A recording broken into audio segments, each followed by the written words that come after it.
A day with me as a full-time taong bahay. Charot lang. Finally, it's Friday. Nakakaloka. Sobrang aga kong nagising kahit sobrang late akong natulog Halos kagabi. 3 oras lang itinulog ko mga Jai. So talaga namang kailangan kong bumawi ng tulog mamaya. Every Friday mga Jai, medyo complicated talaga yung aking schedule. Kaya medyo for the short video lang ako.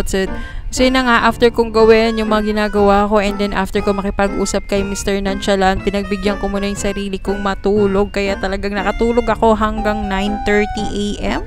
Pagkagising ko naman, diretso na ako bangon and then nag-prepare na rin ako kasi gusto ko talagang mag-exercise kahit papano 10 minutes.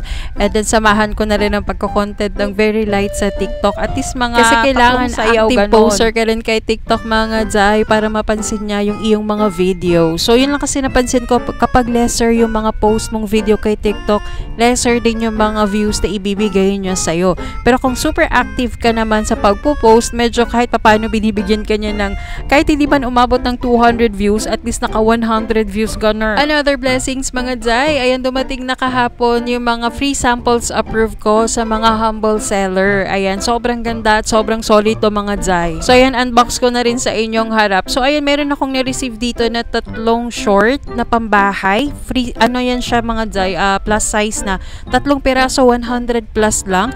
And then last week naka-receive na rin ako nitong 5 piraso naman na plus size short din na 199 pesos. Next naman is itong Lucky Charm. Ayan, alam mo, dinasal-dasal ko talaga to ma-approve ako dito. And then, papaswerte talaga siya, Jai, kasi na-approve naman talaga. At ang huli is itong wireless microphone na perfect sa mga content creator. Ayan, yung mga nagvo-voice over. Ayan, finally na-approve din ako. Upon receiving naman sa free sample, nabibigyan naman tayo ng 14 days na allowance para makapag-upload ka ng videos. Kaya bukas siguraduhin ko talaga mga Jai na uubusin ko yung buong araw ko ng Sabado makapagawa ng video, product video, para naman hindi na ako mag-haul next week sa oras. So ayan, after ilang minutes sa pag-exercise, sunod naman natin yung pagsayaw-sayaw mga Jai. So parang isipin na lang natin tong attendance natin to kay TikTok. Struggle is real naman talaga, pero dahil ginusto ko to, ipupush ko to. Every Friday mga Jai, ang pasok ko is from 3 PM until 1 AM. So medyo mahaba-haba talaga siya mga Jai. Kasi iba't iba yung site na pinasukan ko dyan. So ganun talaga ako kagahaman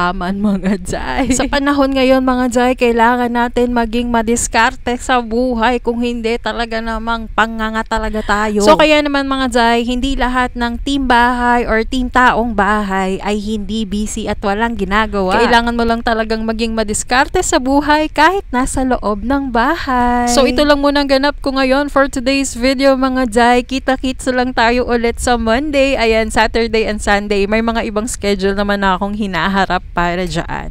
So yun lang. Thank you ulit. God bless everyone. Bye!